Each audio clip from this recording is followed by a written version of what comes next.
Bonjour à toutes et à tous et bienvenue dans ce deuxième webinaire de la semaine, puisque pour celles et ceux qui ont suivi notre actualité, ce sera une semaine dédiée à la présentation des tendances RH 2021 et cela se traduit par 5 webinaires organisés. Le premier était ce matin, le deuxième cet après-midi. Il y en a encore 3 dans la semaine justement, où l'objectif est de pouvoir justement vous présenter tout ce qu'il s'est passé l'année dernière, puisque évidemment ces tendances s'appuient, et je vous en parlerai tout à l'heure, sur les audits que nous avons menés fin 2020. Alors aujourd'hui et cet après-midi, pour ce deuxième webinaire, le rôle de la DRH réinventée. Alors juste avant de démarrer, une petite précision technique. Dans l'interface GoToWebinar, vous avez la possibilité, si on peut passer au slide suivant, merci beaucoup, de poser des questions directement dans l'interface GoToWebinar auxquelles nous vous répondrons au fil de l'eau par écrit ou après on se gardera bien entendu un temps de questions-réponses à la fin de ce webinaire. Alors, slide suivant. Donc, je suis Vincent Binetruy, je suis directeur pour la France du Top Employers Institute. Je pense que certains d'entre vous me connaissent déjà. Et j'ai la chance et l'honneur de co-animer ce webinaire avec Sandra Azlar. Alors, Sandra, je te laisse te présenter. Bonjour à tous, je suis Sandra Azlar, la directrice des ressources humaines du groupe Monoprix. Merci beaucoup Sandra. Alors avant de démarrer dans le vif du sujet, on va vous dire quelques mots sur Top Employers Institute et puis bien entendu quelques mots aussi sur Monoprix et pourquoi Sandra va avoir beaucoup de choses à nous dire sur justement ce rôle de la DRH réinventée. Alors pour faire rapide concernant le Top Employers Institute, nous sommes aujourd'hui l'autorité internationale indépendante dont la mission est d'auditer les stratégies, les pratiques en matière des ressources humaines, des entreprises dans le monde. Et pour ce faire, nous avons une trentaine d'années d'expérience maintenant, près de 1700 organisations certifiées dans le monde, dans 120 pays pour cette année, avec une méthodologie globale unique dans le monde. Et pour la France, nous avons 94 organisations qui ont été certifiées, que vous allez découvrir sur le slide suivant. Donc, ça a mis un peu de temps à passer. En tout cas, 94 organisations, tous secteurs confondus, vous verrez.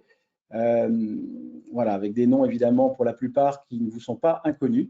Et vous découvrez évidemment Monoprix parmi la liste de ces entreprises certifiées 2021. 2 mots sur le panel justement qui nous a permis d'identifier et de définir les tendances RH de cette année. Donc 94 certifiés, 18 entreprises sont nouvellement certifiées pour cette année, dont Monoprix. Des entreprises plutôt très internationales, comme vous pouvez le voir, puisque 96% sont aussi présentes à l'international et pas seulement en France. Et quand je dis à l'international, de façon très internationale, puisqu'en moyenne, ces entreprises sont présentes dans 63 pays, avec plusieurs secteurs plus représentés que d'autres, mais vous aurez pu le voir sur le slide précédent, en fait, tous les secteurs sont quand même représentés. Et puis quelques chiffres également sur la moyenne des effectifs en France et au niveau global pour ces organisations. Donc des entreprises plutôt d'une taille relativement importante qui nous ont permis justement d'établir ces tendances pour 2021. Voilà, Sandra, je te laisse sur le prochain slide dire quelques mots justement, enfin quelques ou moins, ou plus plutôt, sur Monoprix et que tu nous présentes justement le groupe Monoprix dans son ensemble. Très bien, merci Vincent. Bonjour à tous.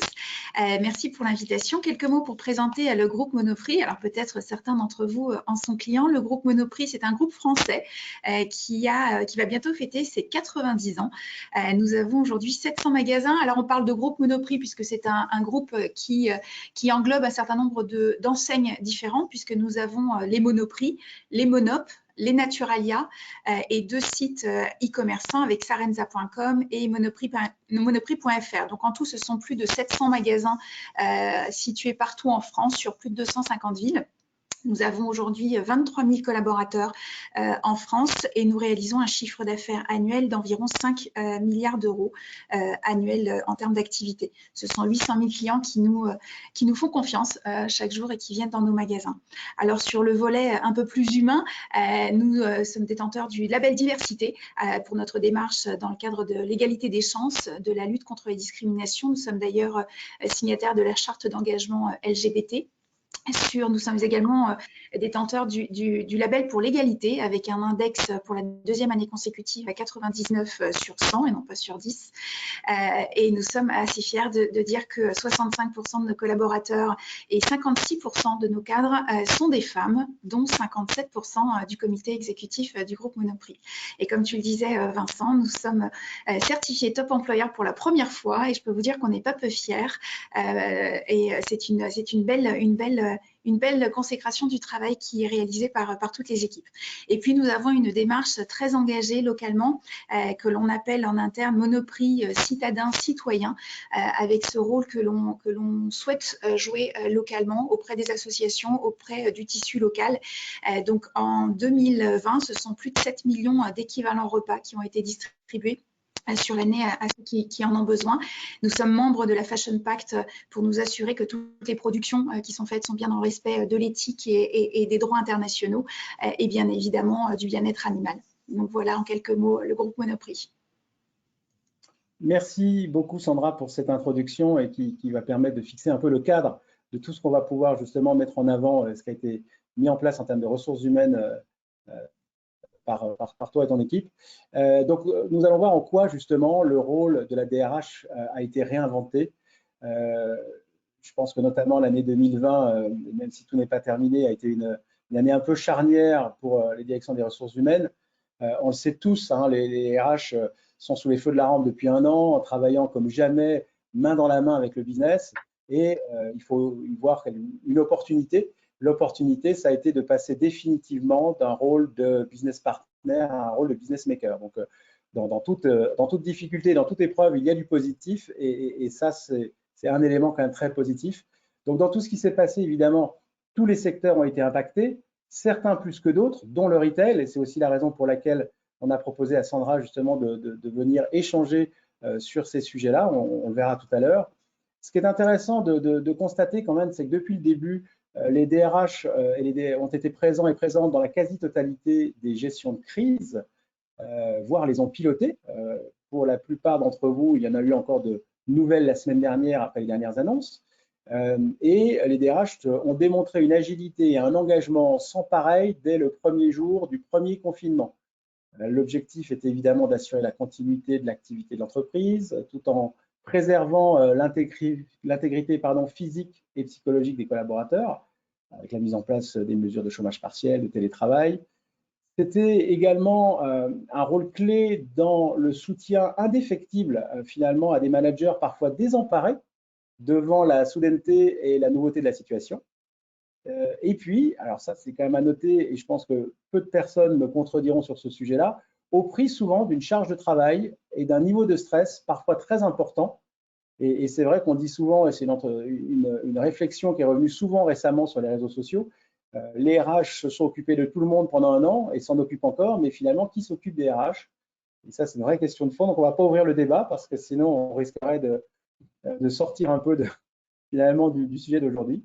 Et puis, aujourd'hui, on le voit bien, hein, au final, un an plus tard, il y a eu la gestion de la crise sanitaire, la crise économique, de la crise sociale pour certains secteurs fortement impactés.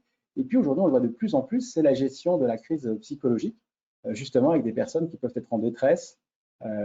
Récemment, j'entendais parler de privilèges de pouvoir faire du télétravail. Je crois qu'aujourd'hui, le privilège pour beaucoup, c'est de pouvoir retourner au bureau physiquement. Je le vois tous les jours dans les discussions que je peux avoir avec les nombreux DRH. Alors, ça ne surprendra personne, mais cette année, la priorité numéro 1 des RH, ça a été d'aligner la stratégie RH avec la stratégie business, ou en tout cas de continuer à aligner la stratégie RH avec la stratégie business. Et en revanche, ce qui est vraiment nouveau, c'est la manière dont les RH contribuent à la réalisation des objectifs de l'entreprise, qui est devenue de plus en plus explicite, et notamment au travers de la mise en œuvre d'indicateurs clés. Et on le voit puisqu'aujourd'hui, c'est le cas notamment pour 9 top employeurs sur 10. Donc, c'est vraiment quelque chose là qui est en forte croissance. C'est la façon d'expliciter finalement ce lien et la contribution des RH à la stratégie de l'entreprise. Et puis, il y a également un lien étroit qui est de plus en plus mis en avant également et mis en exergue entre le développement de la stratégie d'entreprise et la planification stratégique des effectifs, puisque là, c'est un tout petit peu moins, mais c'est très important aussi. C'est plus de 8 top employeurs de France sur 10 qui ont ce lien vraiment très étroit, justement, entre la stratégie de l'entreprise et la planification des effectifs. Et enfin, un point qui nous a à la fois surpris et qu'on trouve plutôt rassurant, c'est que chez 100% des top employeurs France cette année, on a eu des actions de soutien actifs de la direction générale vis-à-vis de sa RH dans son rôle primordial, justement, dans son soutien à la stratégie d'entreprise. Donc voilà, on le voit bien et ça, on est finalement très rassuré de voir à quel point, justement, ça a permis et ça démontre quelque part la prise de pouvoir, entre guillemets, des RH au sein des COMEX avec ce soutien indéfectible donc de la direction générale. Alors Sandra, comme on l'évoquait un peu en introduction, le retail a été et est encore fortement impacté par le contexte actuel. Je crois qu'on a encore tous en tête les images des rayons filmés sous cellophane de certains magasins à qui on dit bah non, tel article, ce n'est pas de la première nécessité. Est-ce que tu peux nous expliquer dans quelle mesure, finalement, ce contexte nouveau a modifié l'expérience client et finalement, en quoi cela n'a fait qu'accélérer des tendances déjà observées ces dernières années? C'est tout à fait ça. Les habitudes d'achat et de consommation des clients en France ont évolué ces dernières années. La crise du Covid n'a fait que les accélérer la mutation. En 2020, un Français sur deux a fait pour la première fois ses courses alimentaires sur un site e-commerce. Un Français sur deux.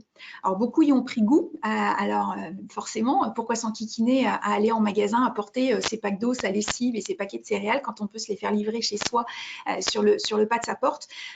Ça a changé fondamentalement le rôle du magasin dans le quotidien des Français. Alors, on serait tenté de dire tant mieux parce que le e-commerce sonne le glas de la fin des corvées, ces corvées de courses que l'on a tous chaque semaine ou toutes les semaines, on achète les mêmes produits, ce que l'on appelle chez nous le fond de placard. On achète les mêmes produits de manière récurrente où on ne prend aucun plaisir à faire ses achats. C'est une bonne nouvelle également pour 73% des femmes françaises qui sont celles qui passent près d'1h30 chaque semaine à faire leurs courses. Elles vont pouvoir gagner du temps. Alors, j'ai une petite pensée pour les 27% des hommes qui le font. Force à vous et continuez à sensibiliser vos petits camarades. Alors, les clients, ils veulent de plus en plus du temps. Ils veulent du temps pour eux et ils veulent prendre du plaisir. Ils ne veulent plus s'enquiquiner de contraintes. Alors, notre enseigne Monoprix, c'est une enseigne qui, dans son ADN, depuis plus de 90 ans, aime les plaisirs de la vie. On aime s'amuser, être sérieux sans se prendre au sérieux et puis surtout se libérer de toutes les entraves que l'on peut avoir. Donc, on est plutôt content que cette tendance sociétale, elle évolue et que nos clients voient la même chose et aient envie de la même chose que nous. On n'a pas peur de ces changements, mais ils impactent profondément notre raison d'être. Alors, quand on a dit ça, on a dit le plus facile. Parce que considérer que le e-commerce n'est pas une menace, c'est considérer que l'on ne va pas potentiellement perdre 15 à 20% de notre chiffre d'affaires qui était fait jusqu'à présent en magasin au bénéfice du canal e-commerce. C'est très impactant, surtout si l'on met ce chiffre de 15 à 20% de chiffre d'affaires qui basculerait sur le e-commerce au regard des 20 000 emplois que l'on a aujourd'hui en magasin. Et si on fait ce parallèle, ça fait un peu froid dans le dos. Alors, chez Monoprix, on est convaincu que ce monde qui est toujours plus digital, qui est toujours plus technologique, sera un monde qui sera encore plus humain, où le lien humain, la relation interpersonnelle, ce sera celle qui construira le plus de valeur et qui marquera le plus de différence. Donc, tout l'enjeu, c'est de créer un maximum de valeur, de valeur humaine au sein de nos magasins pour avoir cette complémentarité entre le canal physique et le canal digital. Alors, pour faire ça, on repense notre modèle, on repense notre raison d'être, on repense l'expérience d'achat de nos clients dans leur globalité pour définir ce dont ils ont besoin lorsqu'ils font leurs courses sur notre site internet. Ils ont besoin d'une offre qui soit très large, d'une rapidité de commande et se faire livrer où et quand ils veulent. Par contre, quand ils viennent en magasin, ils ont moins de besoins et ils ont plus d'envie. Des envies de se faire plaisir. On vient flâner dans nos magasins, on vient regarder la petite robe, la petite déco qui nous plaît bien. On aime avoir plus de conseils, aller voir son boucher, avoir des conseils pour faire une bonne viande, une bonne bouteille, trouver la bonne bouteille pour l'accompagner et peut-être même demain avoir un conseiller qui nous organisera notre repas lorsque l'on invitera nos amis, un repas complet qui nous aidera à faire le menu, qui nous fera nos courses, qui préparera tout le package et qui nous le livrera à la maison avec les recettes et peut-être même avec une proposition d'une belle déco pour notre table. Ces clients, ces nouveaux clients, ils ont besoin qu'on leur enlève du quotidien toujours plus de contraintes. On est passé dans l'ère de la décontrainte. Donc, moins de contraintes et plus de plaisir. Demain, si vous aurez envie de refaire votre garde-robe, eh bien Monoprix sera là pour s'occuper de tout.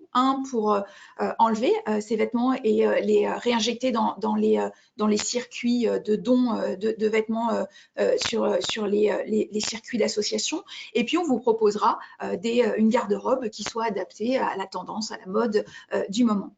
Ou bien, je ne sais pas, vous avez envie de vous faire une soirée raclette avec vos amis, eh bien, vous pourrez venir louer votre appareil de raclette chez Monoprix plutôt que vous encombrer de cet appareil toute l'année, tous les mois de l'année dans votre placard. C'est ça le rôle demain de Monoprix, c'est apporter du conseil, de la décontrainte et surtout du plaisir. Alors, c'est un changement qui est radical pour notre entreprise et pour nos collaborateurs parce qu'on doit passer d'une relation client de masse où tous les clients sont appréhendés de la même façon. Alors que l'on soit client du magasin de Guéret en plein milieu de la Creuse ou que l'on soit client du magasin d'Opéra en plein centre de Paris, aujourd'hui, globalement, on apporte les mêmes services et les mêmes produits et la même relation client.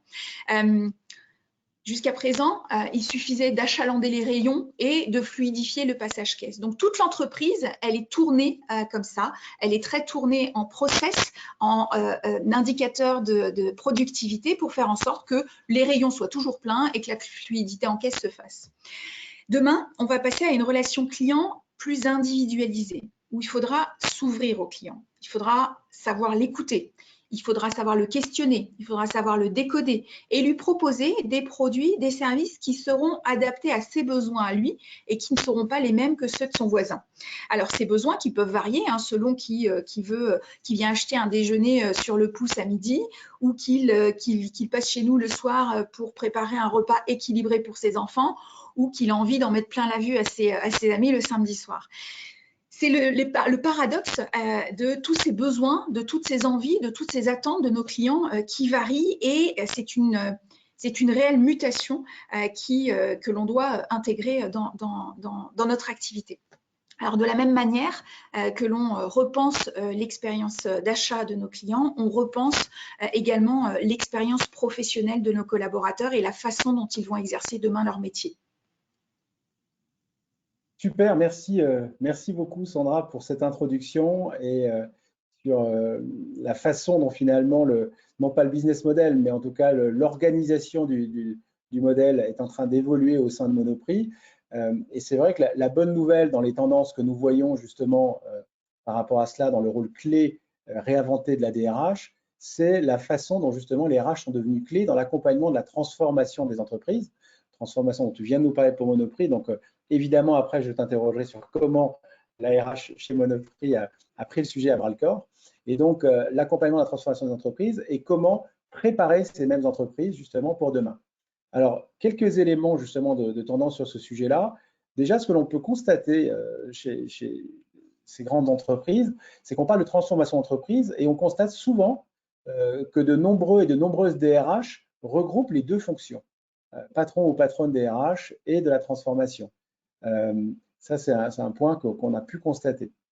Ensuite, ce que l'on a pu constater également, c'est la façon dont les top employeurs France sont en train de monter en puissance sur les analyses qu'elles peuvent mener justement entre les compétences présentes actuellement dans l'entreprise et celles dont l'entreprise va avoir besoin prochainement dans les années à venir. Donc aujourd'hui, 61% des top employeurs le font de façon systématique. Systématique, ça veut dire quelle que soit leur population, pas seulement sur des populations privilégiées ou de talent, mais de façon systématique. Donc ça, c'est un point important de se dire qu'il y a déjà 61% des top employeurs France qui le font systématiquement.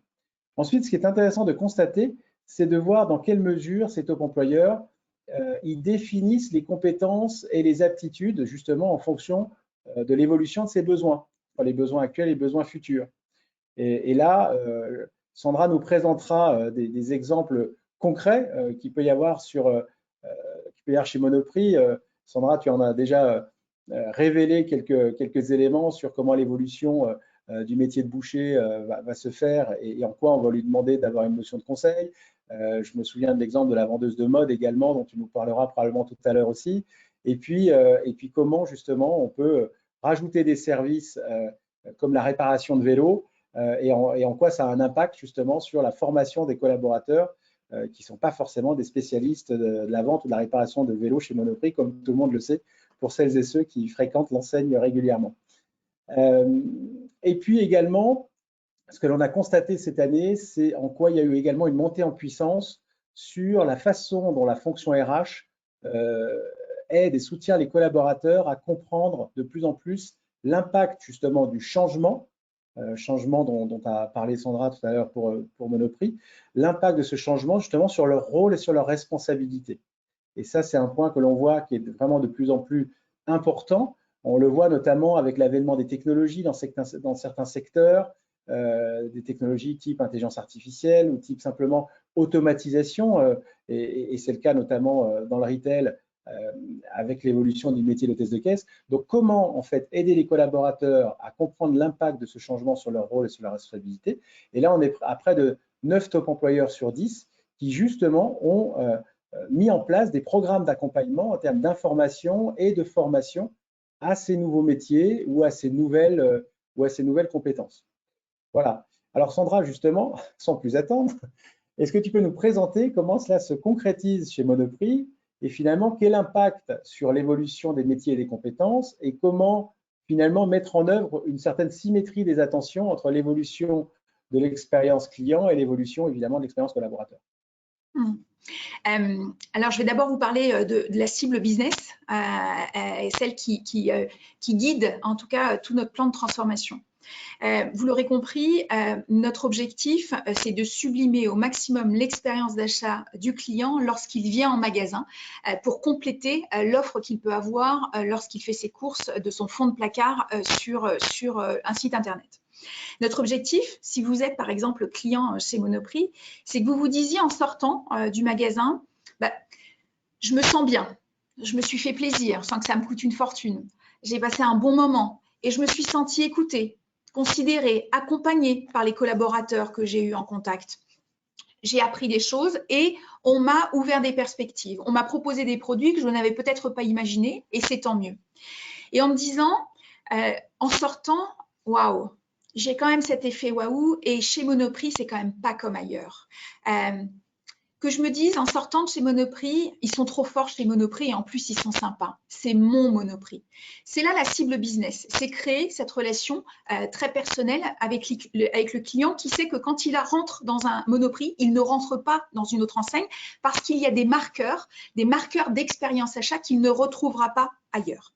Donc, une fois qu'on a dit ça,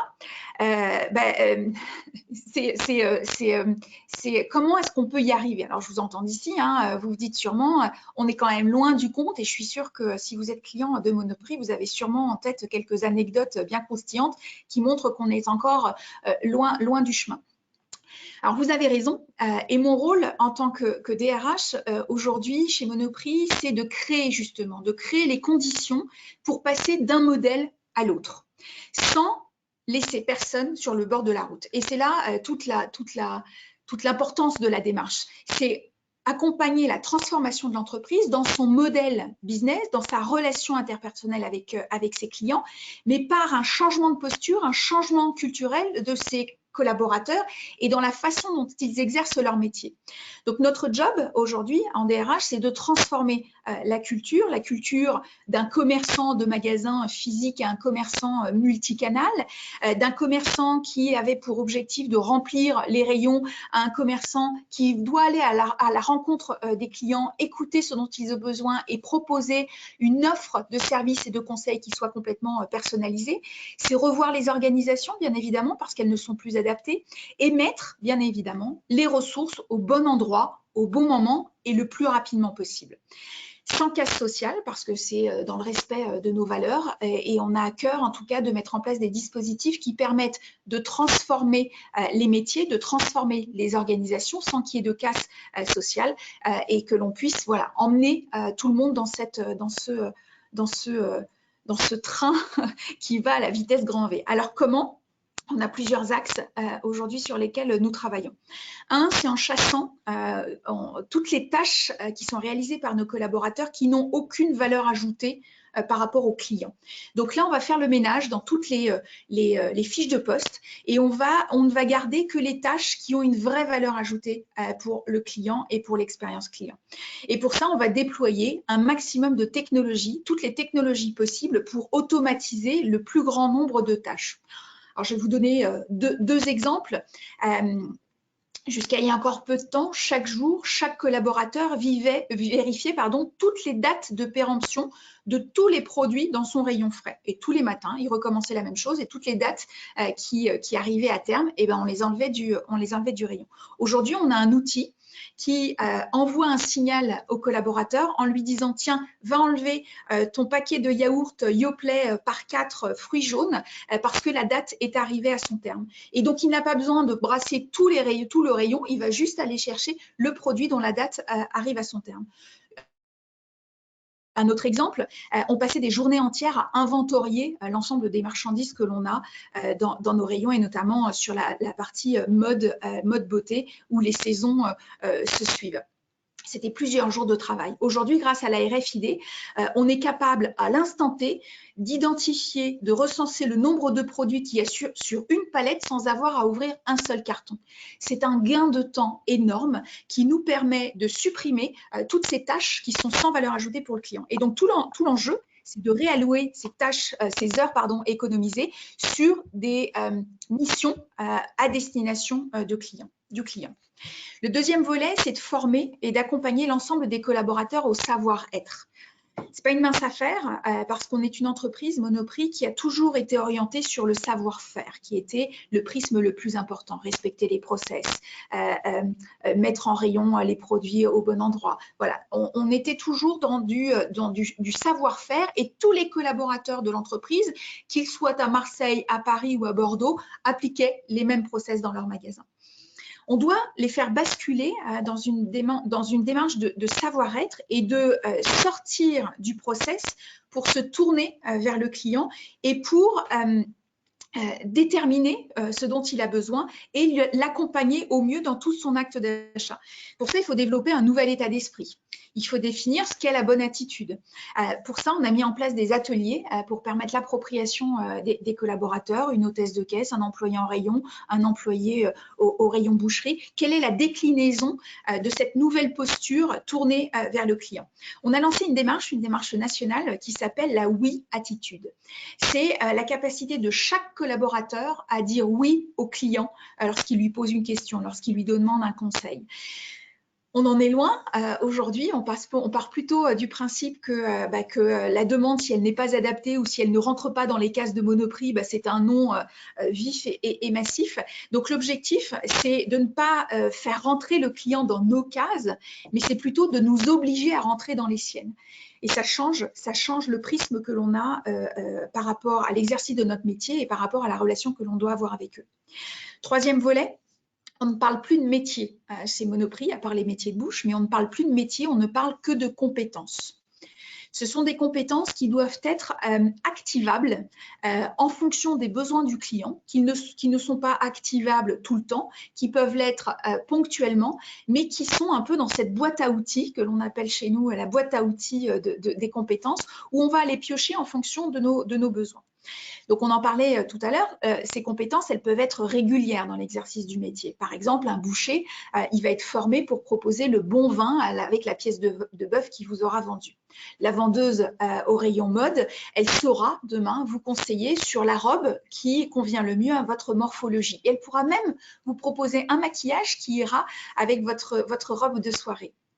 Et puis, il y a des compétences qui sont moins fréquentes, mais qui vont apporter de la décontrainte à nos clients. Là, je vais vous donner un exemple. Par exemple, pour les plus sportifs d'entre vous, pour ceux qui iraient se promener en vélo ou qui iraient au travail tous les matins en vélo. Lorsque vous déraillez en allant au travail, alors peut-être que vous ne saurez pas ou que vous ne voudrez pas remettre la chaîne et que c'est quelque chose qui ne vous attire, mais alors pas du tout. Demain, il vous suffira de rentrer dans un Monoprix si vous passez devant et de demander si quelqu'un peut vous aider. Et là, à ce moment-là, ce sera peut-être Alain qui travaille au rayon liquide, qui habituellement fait de la mise en rayon au rayon liquide. Et bien, il va venir à l'accueil et puis il aura été formé pour dépanner, pour réparer votre vélo, alors sur des petites réparations, mais pour vous apporter du service et pour faire cet effet waouh qu'on cherche en se disant, oh là là, heureusement que Alain à Monoprix, il était là parce que du coup, il a pu me remettre ma chaîne très rapidement et j'ai pu repartir. Donc, ce sont des compétences qui peuvent être activées au moment où on en a besoin, mais qui ne représentent pas un métier, qui ne représentent pas un job à temps plein. Quatrième volet, en repensant les organisations du travail pour que chaque heure travaillée permette d'être en contact avec les clients. Historiquement, la majorité de nos heures de travail étaient positionnées le matin, là où il y avait le moins de clients possible. Alors, un, pour les gêner le moins possible, mais deux, pour aller le plus vite possible et pour tenir nos KPI de productivité. L'objectif demain, c'est de réhumaniser le magasin et de faire en sorte qu'il y ait des collaborateurs qui soient là dans les rayons et qui puissent vous apporter du conseil, vous proposer des nouveaux services, des nouveaux produits quand vous en avez besoin. C'est réhumaniser le magasin et faire en sorte que vous ayez quelqu'un lorsque vous avez une question. Je suis sûre que vous avez tous en tête des moments où vous tournez dans toutes les allées des rayons, vous cherchez quelqu'un parce que vous avez une question et manque de peau, il est 15h un lundi après-midi, il n'y a plus personne et vous restez avec votre problème. L'objectif, c'est vraiment de rebasculer et nous assurer que tous nos collaborateurs sont là quand le client est là. Oui, les exemples que tu donnes, Sandra, sont des exemples qui parlent. En tout cas, moi, étant client de l'enseigne, je confirme que parfois, ça a pu m'arriver. Donc, merci beaucoup, en tout cas, pour ces explications très claires sur la nécessité de faire évoluer ces métiers. On va aborder le troisième et dernier volet, en fait, de ce webinaire. On a vu la nécessité de faire évoluer finalement les métiers et les compétences. C'est maintenant comment on va faire évoluer, comment les RH accompagnent l'évolution des métiers et des compétences, et notamment en tenant compte des collaborateurs. Alors, quelques éléments justement sur ces notions-là. On le constate chaque semaine, même si c'est vrai qu'aujourd'hui l'actualité efface un peu les études qui sont faites sur le sujet et on entend un peu moins parler, mais globalement, chaque semaine, on nous parle de certains métiers qui vont disparaître, la création de certains métiers qui sont d'ailleurs encore inexistants à ce jour et X% des métiers de 2030 ne sont pas encore existants aujourd'hui, etc. Donc, ça, c'est très bien, notamment quand il s'agit de parler de ces nouveaux métiers qu'il va falloir justement accompagner en termes de formation, de montée en compétences, mais comment gérer finalement la décroissance, voire la disparition de certains métiers. On a évoqué l'hôtesse de caisse tout à l'heure, mais il y en a d'autres, et c'est comment accompagner tout cela. Alors, la bonne nouvelle, déjà, pour démarrer, la bonne nouvelle, c'est que pour 94% des top employeurs en France, le fait de préserver les emplois quand l'entreprise doit prendre des décisions stratégiques en matière d'évolution de son business, c'est une priorité essentielle. C'est un point qu'on retrouve quelque part dans un autre chiffre, parce que dans les audits que nous réalisons, nous essayons toujours un peu de croiser justement avec d'autres questions à d'autres moments justement de nos audits. On le retrouve notamment dans le fait que 87% des top employeurs intègrent systématiquement l'impact social et environnemental dans leur prise de décision. Donc, c'est des choses, vous voyez, qui sont vraiment importantes et dans les deux cas, cela s'explique assez facilement finalement. Déjà parce que toutes les parties prenantes, incluant les collaborateurs, attendent cela de l'entreprise, de prendre en compte l'impact social et environnemental, le fait que préserver les emplois soit une priorité essentielle. Ce sont des attentes légitimes de la part des parties prenantes et notamment des collaborateurs. La deuxième raison pour laquelle ces chiffres sont aussi élevés finalement chez les top employeurs en France, c'est parce que c'est aussi considéré comme crucial par les top employeurs sur le fait que justement ça apporte quelque chose à l'entreprise, voire ça assure le succès et la rentabilité de l'entreprise. Donc c'est la deuxième raison évidemment pour laquelle c'est quelque chose qui est aussi autant pris en compte. Alors, en parlant d'attente des collaborateurs, justement, on a un chiffre qui est assez parlant, c'est que 86% des top employeurs recueillent systématiquement les aspirations de carrière des collaborateurs. Et ça, ce qui nous a surpris, c'est justement l'augmentation sur un an. C'est-à-dire que justement, cette année, on a vu une augmentation de 35 points de ce chiffre qui nous semble crucial justement sur comment écouter davantage les collaborateurs. Et ça a pris plusieurs formes, évidemment les entretiens annuels qui n'ont pas été négligés malgré le contexte, c'est les échanges réguliers finalement avec le manager, qu'il s'agisse d'échanges formels ou informels, et puis également au travers de pulse survey thématiques, on a été amené justement à prendre le pouls de l'entreprise et d'essayer de mesurer justement quelles étaient les attentes des collaborateurs. Alors, deux possibilités finalement pour faire évoluer les collaborateurs, et vous verrez que Sandra nous présentera ça de façon très explicite et illustrée tout à l'heure. Une possibilité en interne avec évidemment des plans de reskilling ou éventuellement un recours à toute la batterie légale que nous connaissons tous, un plan de départ volontaire, les PSE, etc. Donc, il y a la voie interne, plan de reskilling ou des choses moins rigolotes, mais qui font aussi partie du job de DRH. Et puis également des évolutions plutôt externes, où finalement, comment partenariser avec des acteurs qui sont présents dans des secteurs qui sont plus en déficit de compétences que d'autres et qui pourraient bénéficier de compétences qui sont actuellement dans l'entreprise. Voilà. Et ça, Sandra nous présentera un cas concret que je trouve très parlant en la matière et qui est très visible, dont vous avez peut-être déjà entendu parler dans les médias récemment, parce que ça a été médiatisé. Enfin, donc, autre point, et c'est en lien direct avec ce que je viens d'évoquer, c'est que 79% des top employeurs France contribuent à la construction de filières de formation et de développement des compétences, justement à travers des partenariats avec d'autres organisations. Donc, encore une fois, Sandra nous présentera un exemple précis, mais nous, on pense que cette tendance, elle va avoir tendance à s'accélérer, notamment avec le lancement récent du dispositif des transitions collectives.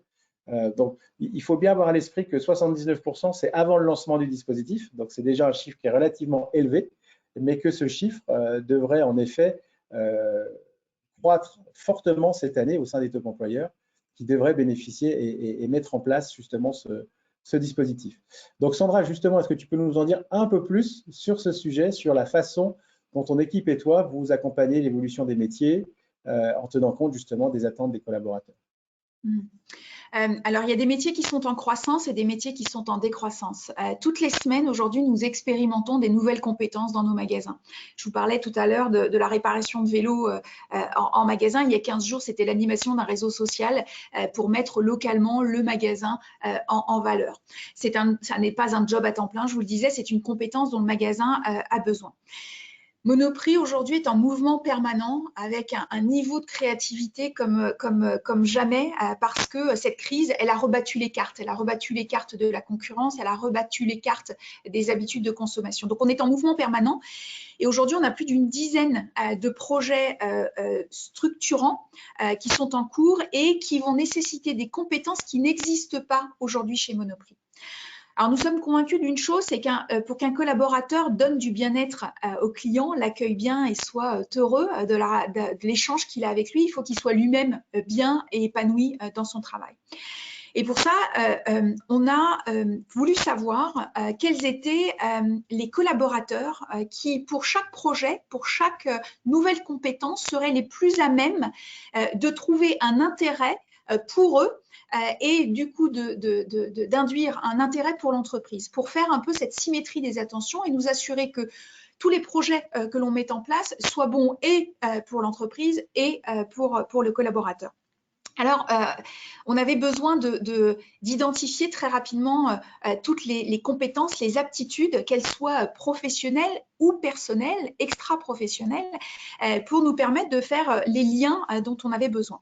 Alors, nous avons lancé l'année dernière un nouveau volet, une grosse partie dans notre outil d'entretien annuel qui s'appelle « Parlez-nous de vous ». En dehors de votre travail, qu'est-ce que vous aimez faire ? Alors, ça a été un peu interpellant par les collaborateurs. Certains nous ont dit « Qu'est-ce que ça peut vous faire ? Pourquoi est-ce que vous me posez ces questions sur ce que je fais en dehors de mon travail ?» Et là, c'est toute cette notion de savoir-être et de se dire « Vous n'êtes pas qu'un collaborateur qui accomplit des tâches, qui a un savoir-faire Monoprix, mais vous êtes un individu avec des aptitudes, une personnalité, et c'est ce que l'on veut découvrir pour voir si, au travers de ces nouveaux projets, de ces nouveaux leviers de croissance que l'on identifie, on peut faire matcher les deux et faire en sorte que vous mettiez au service de l'entreprise que vous aimez faire et que vous tiriez un peu plus de profit, de plaisir dans le métier que vous exercez tous les jours. Donc, on leur a demandé de nous parler de leur passion, de tout ce qu'ils aimaient faire en dehors du travail. Et puis, on leur a demandé également de nous dire tout ce qu'ils savaient faire et qu'ils ne mettaient jamais en pratique dans leur métier au quotidien. Donc là, ils sont allés chercher toutes les compétences. On leur a demandé de formaliser quelles étaient les compétences qu'ils avaient acquises au travers d'autres expériences dans d'autres secteurs d'activité. On leur a demandé de les verbaliser pour nous permettre d'identifier ce que l'on ne pourrait pas imaginer comme existant, puisqu'elles n'étaient pas utilisées dans le métier qu'ils exerçaient.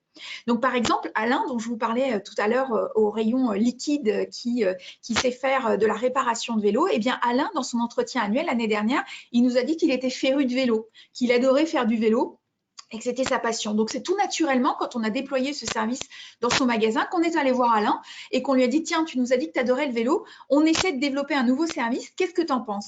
Et là, c'est lui qui nous a apporté en plus sa connaissance technique du sujet, qui nous a dit bah, « Voilà quel matériel il va me falloir et voilà comment est-ce que je peux m'organiser. » Et donc, c'est lui qui est devenu co-constructeur de ce nouveau service et de ce nouveau dispositif en magasin.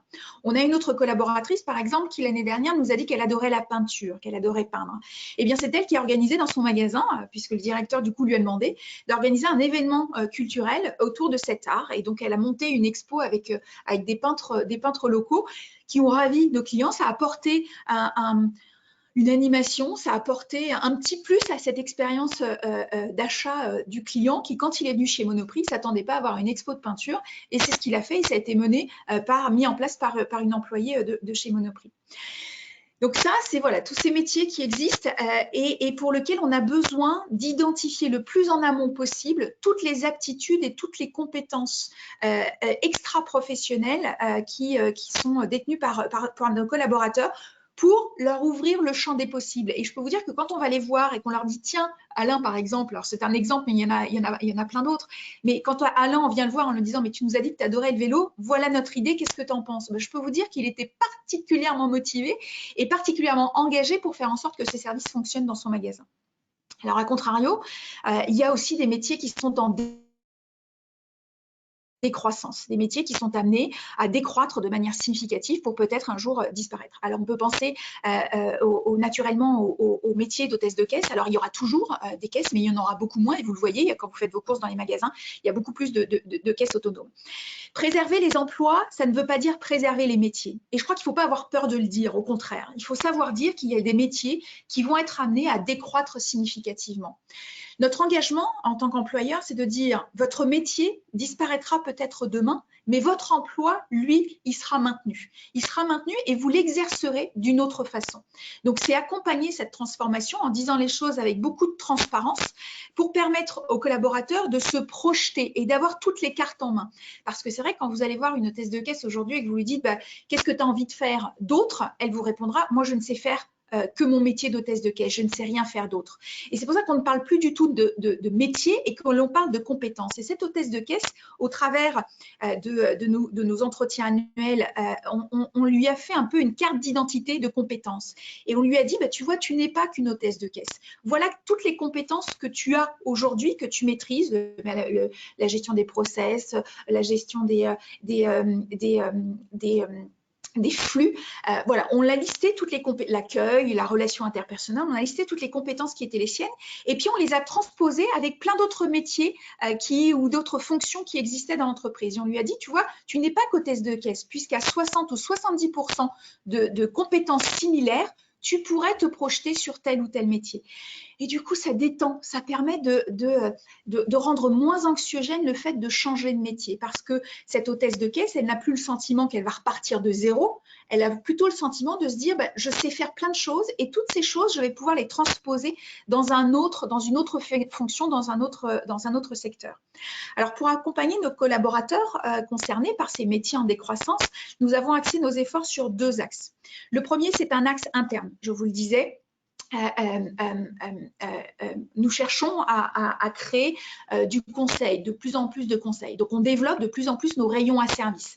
On aspire à être, partout ça n'est pas encore le cas, le meilleur boucher du quartier, le meilleur primeur, le meilleur caviste ou encore le meilleur pâtissier. Partout où c'est possible. Et pour cela, nous manquons de professionnels, puisque ce sont des métiers qui sont aujourd'hui pénuriques. Eh bien, nous avons mis en place des parcours de formation diplômants qui visent des diplômes de CAP. Alors, on l'a fait en partenariat avec le CEPROC pour nos collaborateurs qui sont actuellement en caisse et qui seraient désireux d'apprendre un nouveau métier. Et nous avons, par exemple, aujourd'hui des hôtesses de caisse qui sont en train de se faire former pour devenir pâtissières, poissonnières ou vendeuses en boucherie. Ce sont souvent celles qui, dans le cadre de la campagne d'entretien annuel, nous ont dit qu'elles adoraient la cuisine, qu'elles aimaient la bonne cuisine. Eh bien, ces personnes, on les a approchées, on est allé les voir et on leur a demandé si elles voulaient apprendre un autre métier. Et c'est vrai que c'est plutôt valorisant puisque souvent, ce sont des collaborateurs qui arrivent chez nous sans diplôme. Et quand on leur explique qu'ils peuvent apprendre un métier qui est pénurique, un métier qui permet d'avoir une belle employabilité, eh ben, ça attire le regard, ça attire l'attention dans une démarche de transformation des compétences dans l'entreprise. Et puis, nous avons un deuxième axe qui est un axe externe, parce que bien évidemment, nous ne pourrons pas proposer autant d'emplois qu'il le faudrait sur ces nouveaux leviers de croissance. On a un axe externe et nous avons par exemple, grâce au dispositif de transition collective, mis en place dans le cadre d'un partenariat avec le groupe Corian. Alors le groupe Corian, c'est un groupe qui a un réseau de plusieurs centaines d'EHPAD, de maisons de retraite, qui accompagnent les personnes, les grands seniors, et qui évolue dans un secteur qui lui aussi est très pénurique et qui a un besoin, je crois, de l'ordre de 700 000 postes vacants aujourd'hui sur ce secteur et qui a besoin de ressources et qui a besoin d'attirer. Eh bien, nous avons mis en place un parcours sécurisé qui propose à nos collaborateurs de chez Monoprix une formation de 18 mois qui permettra d'acquérir au terme de cette formation, alors qui est en alternance avec de la théorie et de la pratique, un diplôme d'aide-soignant. Pendant cette formation, les collaborateurs restent salariés Monoprix, perçoivent leur salaire comme avant. Donc, on est sur un parcours sécurisé et ils bénéficieront au terme de leur formation d'un CDI chez Corian dès l'obtention de leur diplôme avec un salaire plus important qu'aujourd'hui et un maintien de leur activité, de leur ancienneté, pardon. Et là, on est sur une transition professionnelle sécurisée pour nos collaborateurs. Alors, ce dispositif, il a été proposé à nos collaborateurs et puis on l'a proposé en priorité à tous les collaborateurs qui nous avaient dit dans le cadre de leur entretien annuel qu'ils appréciaient être au contact des personnes âgées. Donc, la boucle est bouclée et du coup, ces collaborateurs éprouvent un vif intérêt pour cette démarche-là. Et aujourd'hui, en à peine 3 semaines, on a déjà plus d'une trentaine de collaborateurs qui se sont manifestés et qui souhaitent commencer une formation d'aide-soignant pendant les 18 prochains mois. Et puis, nous cherchons toujours des partenariats pour justement travailler sur ces secteurs qui sont pénuriques et nous permettre d'accompagner ces collaborateurs. Et nous sommes en passe de signer également un nouveau partenariat dans le secteur de la petite enfance, cette fois-ci qui attirera aussi bon nombre de collaborateurs. Et puis, troisième pan sur le volet externe, on imagine aujourd'hui aussi proposer des dispositifs multi-employeurs qui permettraient à nos collaborateurs qui souhaitaient travailler dans d'autres secteurs, de travailler quelques jours chez Monoprix et puis quelques jours chez un autre employeur dans une autre entreprise qui n'aurait pas besoin d'un temps plein et avec qui nous pourrions signer des conventions tripartites pour permettre aux collaborateurs de pouvoir bénéficier d'un part-time chez Monoprix et d'un part-time dans un autre secteur d'activité pour justement lui faire prendre conscience que ces compétences acquises au fil de ces années, elles sont transposables également dans d'autres secteurs d'activité. Le tout dans une démarche bienveillante d'accompagnement sur la base du volontariat, bien évidemment, mais en tout cas qui permettrait aux collaborateurs qui comprennent qu'ils sont sur des métiers en décroissance, d'avoir un dispositif suffisamment large pour leur permettre de faire évoluer leur carrière. Alors, notre métier, il évolue et notre rôle de DRH, il est devenu aujourd'hui central dans le développement des entreprises et surtout les entreprises qui sont confrontées à des enjeux de transformation de leur modèle, comme c'est le cas aujourd'hui chez Monoprix. Alors pour ça, en tant que DRH, j'essaye d'être le plus en amont possible de la vision et d'appréhender les orientations stratégiques. Et c'est vrai qu'on a la chance chez Monoprix d'avoir un président qui est très sensible à toute la transformation humaine de l'entreprise et culturelle et qui du coup me met bien en amont de toutes les réflexions, de toutes les orientations, ce qui me permet de le nourrir d'une vision plus RH, plus technique, plus d'experts sur la façon d'appréhender ces enjeux de transformation du business pour qu'ils soient les plus profitable pour l'entreprise et pour les collaborateurs. On est toujours dans le respect systématique des besoins du collaborateur parce qu'on est convaincu, une fois encore chez Monoprix, que ce qui est bon pour l'entreprise doit être bon pour le collaborateur et que si cette symétrie elle n'est pas équilibrée, alors on n'arrivera pas à atteindre cet objectif de créer, de rendre l'expérience d'achat chez Monoprix différenciante et marquante pour nos clients. Voilà en quelques mots, Vincent. Génial, merci beaucoup Sandra. Ces exemples sont hyper éclairants et sont parfaitement en phase finalement avec les tendances qu'on a pu constater chez l'ensemble des top employeurs, en tout cas chez la majorité d'entre eux. Donc c'est plutôt rassurant et tu as fait plus que mettre des mots sur des chiffres. Tu as vraiment effectivement apporté un éclairage, je pense, vraiment clé justement, notamment sur ce nouveau dispositif d'évolution possible des compétences et des métiers. Donc c'était vraiment parfait. Merci beaucoup, Sandra. Il nous reste 10 petites minutes, 9 exactement, pour poser des questions. Donc, on est plutôt parfait en termes de timing pour laisser à l'audience la possibilité de poser quelques questions auxquelles Sandra ou moi répondrons avec plaisir. Qui veut se lancer avec une première question? Donc, je vous rappelle que vous pouvez poser les questions directement dans la fenêtre du chat que vous avez sur la droite, dans la rubrique questions. Alors, une première question, plutôt pour Sandra, pour le coup.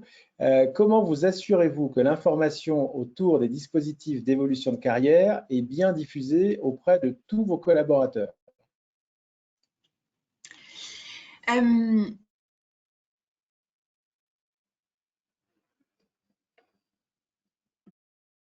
Alors, notre secteur d'activité induit que nos collaborateurs n'ont pas d'adresse mail. 90% de nos salariés n'ont pas d'adresse mail. Donc, il est difficile de communiquer directement. Donc, on le fait assez basiquement, par voie managériale, bien évidemment, par voie d'affichage, par des communications régulières que l'on envoie dans les fiches de paye. Donc, on a créé des leaflets que l'on met avec les fiches de paye et qui montrent des exemples de collaborateurs qui ont changé d'orientation professionnelle, qui sont formés. Donc là, on va voir Denise qui était hôtesse de caisse et qui est en train de suivre son CAP de pâtissière. Et donc, c'est elle qui va témoigner puisque quand c'est les pères qui parlent à leur père, ça a tout de suite beaucoup plus d'impact et les mots ne sont pas les mêmes. Et en tout cas, ça fonctionne bien. Et puis également par le biais de nos partenaires sociaux qui sont porteurs et très promoteurs de cette démarche qu'ils considèrent comme responsable, qui permet d'accompagner dans cette démarche de transition un maximum de collaborateurs vers d'autres métiers. Et puis on a lancé récemment une application qui est téléchargeable sur les smartphones des collaborateurs où là, ils peuvent consulter directement toutes les offres d'emploi et demander à être reçus par un RH lorsqu'ils veulent évoluer vers un métier différent. Donc, on arrive à les toper comme ça, mais c'est vrai que quand on n'a pas d'accès mail, c'est tout de suite plus compliqué. En effet, effectivement, et parfois la communication un peu plus à l'ancienne, ça peut fonctionner sur certaines populations et dans certains contextes. Donc, OK. Merci Sandra. Autre question, comment vous assurez-vous de la satisfaction de vos collaborateurs par rapport à vos dispositifs d'évolution de poste? Alors, on a mis en place des KPI de performance pour vérifier que le nombre de collaborateurs qui évoluaient vers d'autres métiers. En 2020, ce sont près de 1900, pas loin de 1980, 1975, je crois, 1975 collaborateurs de statut employé qui travaillent dans les magasins qui ont évolué vers une fonction différente. C'est 31% de plus par rapport à 2019 dans une année de Covid. Donc, ça montre que les dispositifs aujourd'hui mis en place, ils produisent des effets parce qu'ils ont permis l'année dernière de faire progresser, en tout cas, près de 13% de l'effectif employé vers des métiers en croissance, en tout cas des compétences en croissance issues de métiers en décroissance. Donc voilà comment est-ce qu'on le voit. Et puis dans les entretiens annuels, on leur demande s'ils veulent être reçus, s'ils veulent évoluer. Donc on le voit au travers de ces outils-là. Très bien, merci beaucoup Sandra. Alors à mon avis, elle arrive peut-être un peu tôt, j'imagine, dans le timing, mais pourquoi pas. Avez-vous déjà un retour d'expérience, des indicateurs pour mesurer si vos décisions ont été les bonnes? C'est mon patron qui vous a demandé de me poser cette question. On a